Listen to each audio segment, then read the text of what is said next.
think it is due to this nervous condition.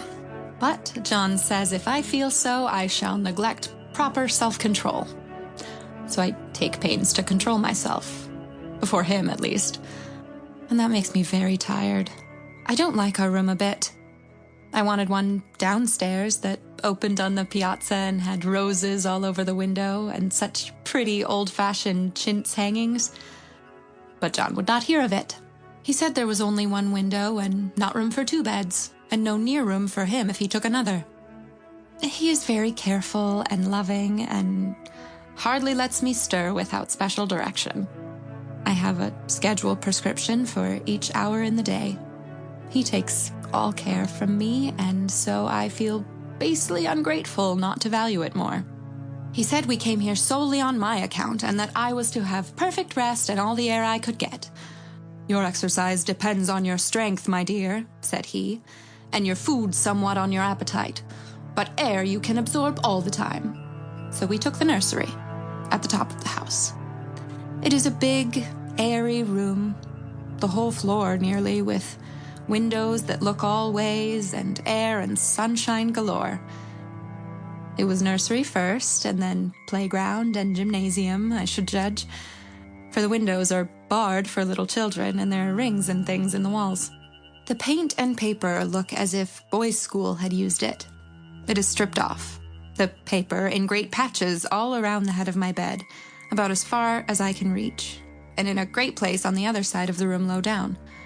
I never saw a worse paper in my life. One of those sprawling, flamboyant patterns committing every artistic sin. It is dull enough to confuse the eye in following, pronounced enough to constantly irritate and provoke study.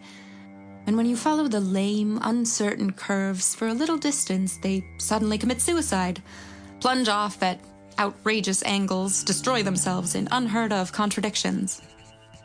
The color is repellent, almost revolting. A smoldering, unclean yellow, strangely faded by the slow-turning sunlight. It is a dull, yet lurid orange in some places, a sickly sulfur tint in others. No wonder the children hated it. I should hate it myself if I had to live in this room long. There comes John, and I must put this away. He hates to have me write a word.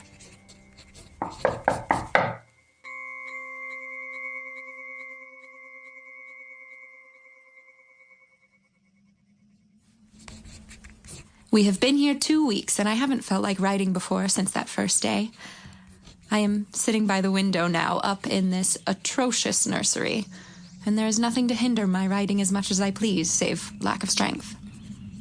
John is away all day, and even some nights when his cases are serious. I'm glad my case is not serious. But these nervous troubles are dreadfully depressing. John does not know how much I really suffer. He knows there is no reason to suffer, and that satisfies him. Of course, it is only nervousness. It does weigh on me so not to do my duty in any way. I meant to be such a help to John, such a real rest and comfort. And here I am, a comparative burden already. Nobody would believe what an effort it is to do what little I am able. To dress and entertain and order things. It is fortunate Mary is so good with the baby. Such a dear baby. And yet I cannot be with him. Makes me so nervous. I suppose John never was nervous in his life. He laughs at me so about this wallpaper. At first he meant to repaper the room, but afterwards he said that I was letting it get the better of me, and that nothing was worse for a nervous patient than to give way to such fancies. He said that after the wallpaper was changed, it would be the heavy bedstead, and then the barred windows, and then that gate at the head of the stairs, and so on. You know the place is doing you good, he said.